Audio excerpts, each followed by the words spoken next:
अगर आपका कोई कंपनी के लिए सजेशन हो? सर्विस अपनी अच्छी करो जो काम बोला वो करके दो, ना कि अलग से काम चेपो। So hi guys, welcome back to our channel. और आज हम लेके आ चुके हैं आपकी चमचमाती बाइक अपाचे RTR 160 और आज हम लेने वाले हैं इसका ओनरशिप रिव्यू। तो इससे पहले हम वीडियो को स्टार्ट करें, जल्दी से जाके वीडियो को लाइक कर दो, कमेंट कर दो और शेयर कर दो और जल्दी से सब्सक्राइब करके बेल आइकन दबा दो। तो शुरू करते हैं इसका ओनरशिप रिव्यू।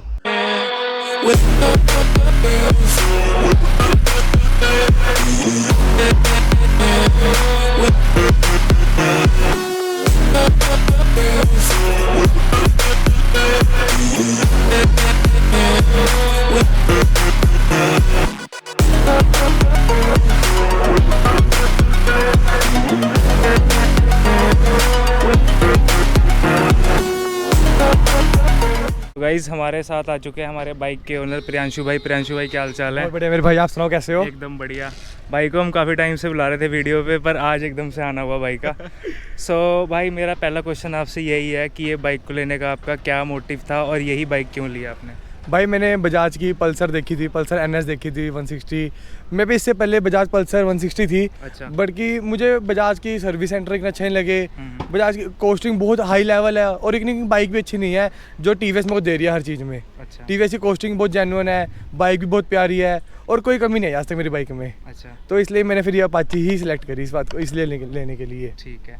तो भाई बाइक की स्टोरी तो ये रही। अब भाई बाकी ये बताओ हमें कि इसमें कौन कौन से वेरिएंट आते हैं और क्या क्या कॉस्ट करते हैं वो? भाई इसमें 3 से 4 वेरिएंट आते हैं। सिंगल ABS, ड्यूल ABS, एक विदाउट ABS, एक स्पेशल एडिशन। जो हमारी बाइक है वो है स्पेशल एडिशन, सबसे टॉप एंड वेरिएंट है। अच्छा। इसके ऊपर कोई वेरिएंट नहीं आता इसके अंदर, ठीक है। और वैसे बाइक की कॉस्टिंग 1,40,000 स्टार्ट हो जाती है जो सिंपल वेरिएंट्स है, बट जो टॉप एंड वेरिएंट है वो 160 का पड़ता है ऑन रोड। ओके। तो इसमें वैसे कलर्स कौन कौन से आते हैं? कलर वाइज में ब्लू आता है, वाइट आता है और एक black and red special edition आता है। Black and red special edition आता है। तो भाई बाइक की बात रही हमारे फीचर की, तो इस बाइक में वैसे क्या क्या फीचर मिल जाते हैं देखने को? भाई इसमें आपको ड्यूल ABS मिल जाता है, ठीक है। 3 मोड्स मिल जाते हैं जिसमें आपको स्पोर्ट्स, रेन और अर्बन मोड मिल जाता है। ठीक है। Trip A, trip B, trip F meter मिल जाता है ऑडोमीटर में। और बाकी फीचर्स की वैसे लोड जरूरी है ही नहीं, क्योंकि ओवरलोडेड फीचर्स हैं इसमें सारे और जो हमें चाहिए बेसिक वो सब कुछ है इसके अंदर। अच्छा। तो एक बार भाई हमें ज़रा इसका ओडोमीटर दिखा दो जरा कि कैसा लगता है इसका ओडोमीटर। तो एक बार पहले आपको इसका ओडोमीटर चेक कराते हैं। तो ये कर दिया हम हमने बाइक ऑन। और क्या क्या आता है भाई इसमें बताओ ज़रा आप डिटेल में। भाई इसमें अर्बन मोड आ गया, ठीक है। अर्बन मोड आ गया और मेनली रेन मोड आ गया। स्पोर्ट्स मोड आ गया, ठीक है। ये रेन मोड आ गया, ठीक है। ठीक है। ये ऑडो में भी सिंपल मीटर है। ये ट्रिप A आ गया हमारा, ठीक है। ये ट्रिप B आ गया सर, ठीक है। ये लैप टाइमर मोड आ गया, ठीक है। ये हाई स्पीड मोड आ गया। हमने हाई स्पीड कितनी लगाई है अभी तक इसको, अच्छा अच्छा अच्छा अच्छा। ठीक है। ये 0 to 60 आ गया, 0 to 60 कितने सेकंड्स में लगाई है, अच्छा। ठीक है। फिर हमारा यहाँ पे सर्विस ड्यू एरर आ जाता है और एवरेज स्पीड आ जाती है, कितनी एवरेज स्पीड रख चुके हैं हम इसके अंदर अभी तक, जो नॉर्मल स्पीड रहती है हमारी बाइक की ऑलमोस्ट अभी तक क्या क्या रहती है। तो भाई ये सब रहा। अब भाई एक बार हमें ज़रा दिखाना इसका सिटिंग पोस्चर कैसा रहता है। तो सिटिंग पोस्चर बाइक की हाइट कितनी है? भाई मेरी 5'9" है।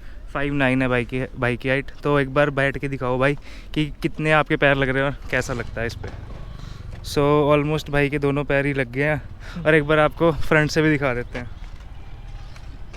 सो फ्रंट से भी ऑल ओवर सारा गुड है और दोनों भाई के पैर लग रहे हैं। तो वैसे मिनिमम कितनी हाइट का बंदा इसे चला सकता है?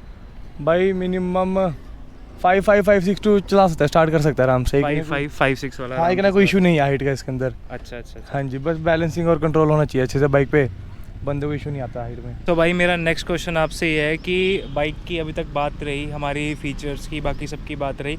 अब बात आती है बाइक के माइलेज पे और परफॉर्मेंस में। तो अभी इसकी माइलेज क्या निकल के आ रही है? भाई 25 से 30 के अप्रोक्स। 25 से 30 के अप्रॉक्स। और अगर हम इसका देखें परफॉर्मेंस, तो परफॉर्मेंस कैसा है? 17.5 bhp पावर टॉर्क देती है और जो ठीक है। कि मतलब शू करते हुए निकलती है, मजा आता है भगाते हुए। अच्छा। पावर में लैग नहीं खाती। पावर में लैग नहीं खाती। हाँ। सो अब मेरे को आप बताओ कि बाइक में आपको एडवांटेजेस और डिसएडवांटेज क्या देखने को मिले? एडवांटेजेस भाई इसके है कि जिस सेगमेंट में ये है, प्राइस सेगमेंट भी लगा लो आप, जैसे हर चीज़ चेक कर सकते हो। पावर बहुत अच्छी है, ठीक है। ठीक है।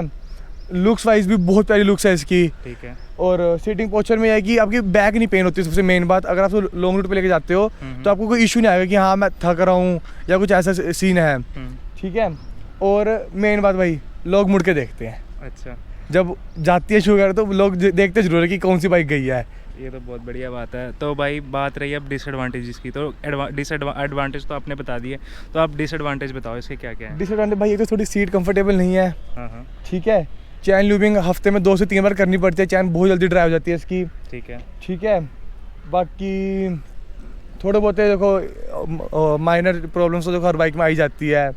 मेन तो मुझे ये है कि इसका थोड़ी सीटिंग कंफर्टेबल हो जाए तो बहुत अच्छा काम हो जाएगा इसका। और बाकी बाइक का सारा सही है सेल्फ में, और बाकी सारा भाई ब्रेकिंग थोड़ी वगैरह? लेट सेल्फ उठाती है, ब्रेकिंग अच्छी है नो डाउट, बट सेल्फ में इशू आता है विंटर में सेल्फ ही नहीं उठाती। स्टार्टिंग में तो मेरे को आधी बार धक्के मार के स्टार्ट करनी पड़ती थी, क्योंकि किक भी नहीं देती स्पोर्ट्स बाइक कंपनी, तो इसको पहले धक्का मारो फिर स्टार्ट होती थी। सो भाई अब ये बात रह गई आपको डिसएडवांटेजेस में। तो अभी तक जैसे आपने TVS के सर्विस सेंटर से सर्विस कराई होगी, तो अब मेरे को ये बताओ आपको कितने किलोमीटर के बाद सर्विस करानी पड़ती है, उसकी क्या कॉस्टिंग आती है वैसे? भाई 2500 से 3000 किलोमीटर बाद सर्विस करानी पड़ती है इसकी, और इसकी कॉस्टिंग मोटा 1500 से 2000 के बीच में आ जाती है, जो सिर्फ सर्विस होती है। अगर हम कोई पार्ट चेंज कराते हैं वो हमारे रेंज के ऊपर डिपेंड करता है कि क्या रेंज है, क्या लेबर चार्जेस लगाते हैं सारे। तो अभी तक सर्विस सेंटर से आपको कोई कंप्लेंट हो TVS के? हाँ सर, जो काम मैं बोलता हूँ करने के लिए वो नहीं करते, वो कमी में रिजोल्व नहीं करते, बाकी और पार्ट चेंज कर देते हैं। अभी मैं दिखाने गया था कि लेट सेल्फ उठा रही है और 1-2 चीज़ें थी, उन्होंने वो नहीं ठीक करा, उन्होंने कमियाँ और निकाल दी कि डिस्क ख़राब हो गई सर, डिस्क चेंज करा लो, डिस्क पैड चेंज करा लो, पर लग तो सर वो हर 2 मिनट बाद ही चेंज करा देते हैं। तो ये चीज़ थोड़ी अच्छी नहीं है इनकी सर्विस वालों की, अपने TVS वालों की। बाकी अब क्या कुछ कर तो सकते नहीं, इसमें ऑप्शन तो भी है नहीं। बिल्कुल। तो जैसे आपने बताया कि बाइक में आपको अलग अलग मोड देखने को मिलते हैं, हाँ कौन जी। कौन से मोड होते हैं? स्पोर्ट्स मोड है, अर्बन मोड है और रेन मोड है। तो इनमें वैसे क्या क्या डिफरेंस होता है वैसे तीनों मोड में? मतलब क्या टॉप एंड लगता है, या फिर कौन सा मोड कहाँ यूज़ होता है वैसे? अर्बन मोड में मेरी बाइक टॉप स्पीड टच करती है 110 111। ठीक है। जब मैं स्पोर्ट्स मोड लगाता हूँ ये 125 क्रॉस कर जाती है, उसका तो थोड़ा मैं ही स्लो कर लेता हूँ, बट मुझे उम्मीद है ये 130 135 के आसपास टच कर लेगी बहुत आराम से। तो रेन मोड में मुझे एक ना कुछ नहीं लगा, एक्चुअली मैंने यूज़ नहीं करा रेन मोड, तो हल्का फुल्का ब्रेकिंग अच्छा होगी और ABS एक्टिव हो जाता होगा, ज़्यादा डिफरेंस कुछ है, बट स्पोर्ट्स मोड बेस्ट है इसका। और वैसे अगर आपने इसका टॉप एंड लगाया तो टॉप एंड कितना लगाया?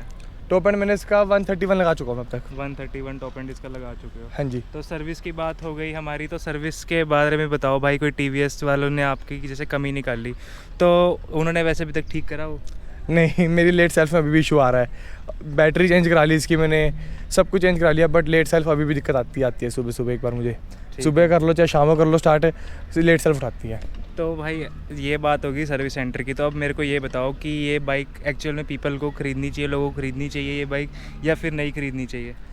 मेरे तरफ से लोग ले सकते हैं इस बाइक को, क्योंकि जो प्राइस सेगमेंट में ये चीज़ दे रही है आपको काफ़ी अच्छी चीज़ है। देखो मैं आपको ये नहीं कहता कि हाँ बेस्ट है, बट बेकार भी नहीं है। आपको 1,60,000 में कुछ नहीं आता आज की डेट में। बिल्कुल। ये लुक्स भी देती है, परफॉर्मेंस भी देती है, और माइलेज भी अच्छी है, नो डाउट 25-30 की एवरेज बहुत अच्छी एवरेज है इसकी। तो मेरे पॉइंट ऑफ व्यू से लोगों को लेनी चाहिए। ठीक है। हाँ, कोई इशू नहीं है इस बाइक में ऐसा। फैमिली यूजेज के लिए कैसी है बाइक? फैमिली यूजेज पीछे वाले बंदे को थोड़ा अनकंफर्टेबल फील होएगा ही होएगा, देखो, क्योंकि पीछे सीट में बिल्कुल कंफर्ट नहीं है, बैक सीट बहुत अनकंफर्टेबल सीट है। और सेफ्टी कैसी है वैसे बाइक की? सेफ्टी अच्छी है, सेफ्टी में कोई डाउट नहीं है। सेफ्टी में कोई डाउट नहीं। और हैंडलिंग कैसी लगी वैसे? हैंडलिंग में थोड़ी बबलिंग है, अगर मैं 80 से सीधा 50-60 पे आ रहा हूँ तो हैंडल बबल करता ही करता है। अच्छा।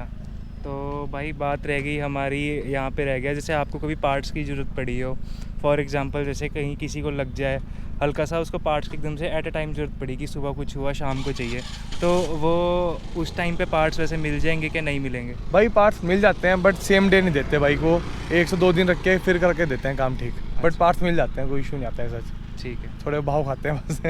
तो भाई इसका वैसे अगर आप एग्जॉस्ट का बताओगे तो एग्जॉस्ट का कैसा रहा, आप बताओ सिस्टम? एग्जॉस्ट की परफॉर्मेंस बहुत अच्छी है भाई, ठीक है। जैसे लोग कह रहे थे कि ना, मैंने पहले देखो मैंने बहुत सोचा इसके बारे में कि मैं कराऊँ ना कराऊँ, मुझे 2-3 लोगों ने बोला भी कि रहने दे, क्यों कंपनी चीज़ें छेड़ रहा है, जो कंपनी का वो बढ़िया है। तो बट नहीं, मैंने सोचा मैं चल देखी जाएगी, जो आएगा देखी जाएगी। बिल्कुल। तो मुझे बल ये बोला था कि इसकी वायरिंग ख़राब हो जाती है सारी एग्जॉस्ट लगवाते ही, बट 1 साल हो गया, ठीक है, अब तक कोई इशू नहीं आया। एग्जॉस्ट लगवाया है, भागती भी बहुत अच्छी है, साउंड भी बहुत तगड़ी करती है कि हाँ पता चलता है कि स्पोर्ट्स सेगमेंट कोई निकला है साइड से, तो एग्जॉस्ट में कोई इशू नहीं है, एग्जॉस्ट लगवाना चाहिए मैं तो कहता हूँ स्पोर्ट्स। और वाइब्रेशन का कोई इशू तो नहीं आ रहा इसमें अभी? नहीं, वाइब्रेशन में कोई इशू नहीं आ रहा अभी तक। वाइब्रेशन का भी कोई इशू नहीं है। तो भाई ऑल ओवर बात आती है अब बाइक के इंश्योरेंस में, तो आपको इंश्योरेंस कौन सी मिली थी जब आपने बाइक परचेज करी? भाई इंश्योरेंस स्टार्टिंग मिली थी फर्स्ट पार्टी 1 ईयर की फर्स्ट पार्टी, हाँ। 4 साल की थर्ड पार्टी, 4+1 मिली थी। 4+1 मिली थी, ठीक है। जो कि मुझे कॉस्ट करी थी 15,000 के अप्रोक्स। ठीक है। ठीक है, अब जैसे 1 साल हो गया तो उसके बाद मैंने करवाई है इंश्योरेंस द्वारा, तो मेरे 5,000 लगे हैं, 5 to 6,000। 5,000 मतलब वो होगा ना आपका? फर्स्ट पार्टी कराई है मैंने, द्वारा रिपीट कराई है। फर्स्ट पार्टी दोबारा कराई होगी, ठीक हाँ। है।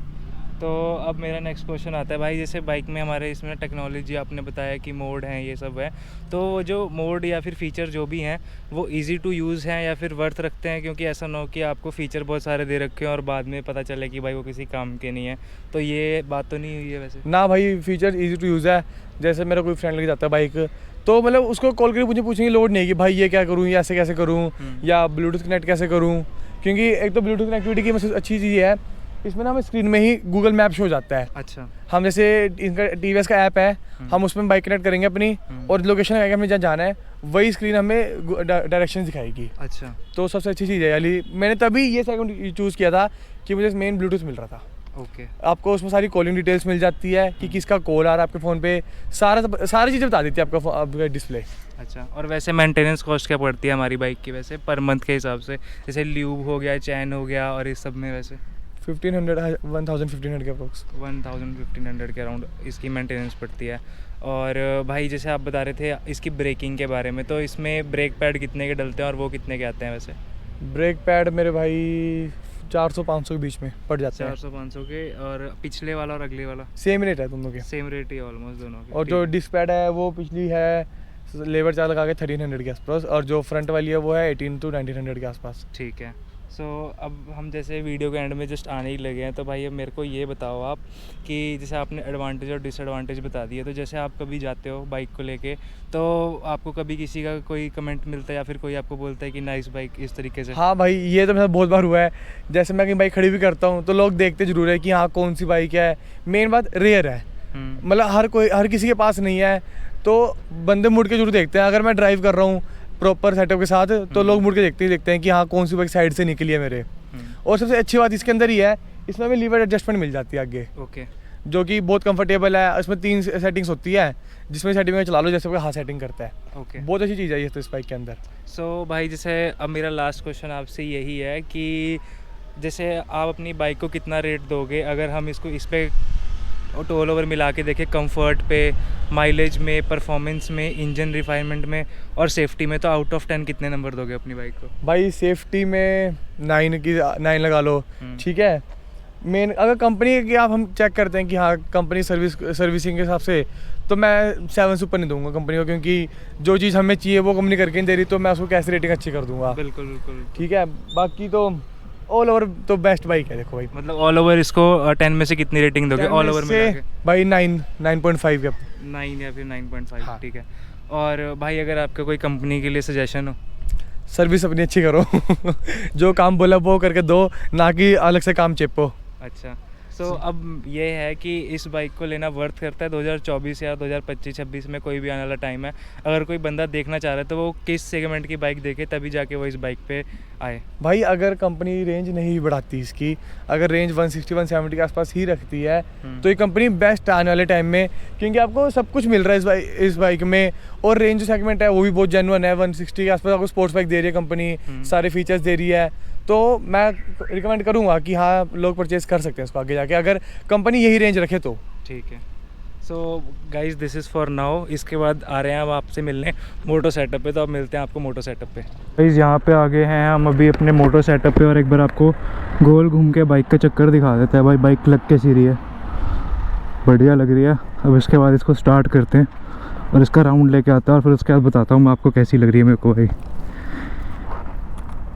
ये हो गया अपना मीटर ऑन यहाँ से।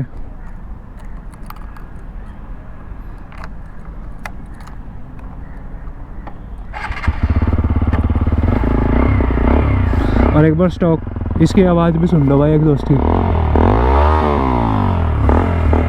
और अब एक बार चलते हैं भाई, चलो। कंफर्ट के मामले में तो भाई मेरे को ठीक लगी बाइक, ना मेरे को कोई इशू दिखा इसमें। और बस इसमें वो है कि जब आप इसको लोगे तब आपको देखना पड़ेगा कि इसको थोड़ा आपको ना इसे सीट कवर लगाने पड़ेंगे, कि जो कंपनी से मेरे को लग रहे हैं भाई वो काफ़ी ज़्यादा स्लिप वाले लग रहे हैं। तो वो देखना पड़ेगा। बाकी अभी हम आगे चलेंगे, अभी इसकी टेस्ट भी करेंगे कि इसको 70-80 या फिर कितनी की स्पीड पे रोक के देखेंगे कि कितनी ही जल्दी रुकती है और कैसा लगता है भाई। यहाँ से लेते हैं राइट।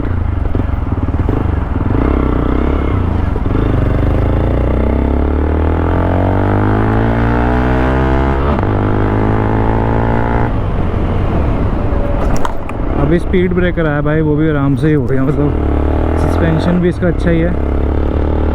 अब ब्रेकिंग भी मेरे को अभी तक सही लगी। बाकी आगे देखते हैं, एक बार गेड़ा मार के आगे।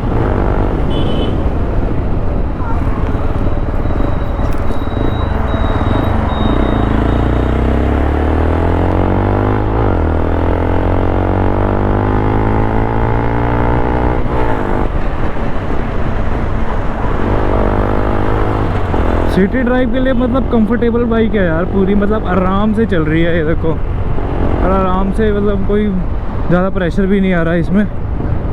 और अब यहाँ से लेते हैं एक बार यू टर्न लेके हम एक बार टेस्ट करेंगे भाई कि कैसा आ रहा है इसका सिस्टम 100 की स्पीड में या फिर 70 की स्पीड पे इसको स्टॉप करके देखेंगे।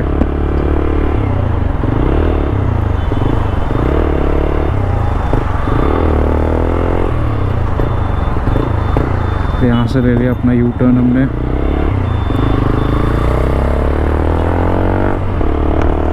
मतलब कोई लेन करने में भी मेरे को ज़्यादा कोई दिक्कत हुई नहीं। अभी आगे चलते हैं। अभी बाइक हमारी पहुंच गई 80 की स्पीड में, मेरे को अभी तक भी कोई दिक्कत नहीं लग रही। 5वें गियर में हैं हम और अभी 90 पे हैं। और हम हैं 100 के अराउंड, हम बिल्कुल 100 पे पहुंच गए। अब हम मारने वाले हैं इसकी ब्रेक। 1 2 3 4 5 6 7, मतलब वालों 7 से 8 सेकंड लग गए इसको रोकने में। 100 to 0। अभी यहाँ से चलते हैं हम अपना वापस और हम आपको बताते हैं अपना सुविचार कि भाई बाइक कैसी लगी हमें और कैसी नहीं लगी, और लेनी चाहिए बाइक क्या नहीं लेनी चाहिए। So let's see. तो भाई मैंने चला ली बाइक की, बढ़िया लगी मेरे को तो ऑलमोस्ट। थैंक यू भाई। और भाई कोई वाइब्रेशन का इशू नहीं लगा मेरे को, कोई दिक्कत नहीं लगी। एज़ पर द सेगमेंट बहुत अच्छी बाइक है, किसी लेनी है तो लो। बाकी मेरे को तो कोई इशू नहीं लगा। अगर किसी को कोई इशू है तो भाई कमेंट में आओ, जल्दी कमेंट बताओ। बाकी बाइक की मैंने आईडी डिस्क्रिप्शन में मेंशन कर दी है, और जिस जल्दी से जाके अगर किसी ने क्वेश्चन पूछना हो तो जाके भाई से पूछ लेना। और टाइम ब्रो भाई सब्सक्राइब के लिए बोल दो ज़रा। भाई सब्सक्राइब कर दो, भाई का चैनल बहुत मेहनत करता है रोज यार ये।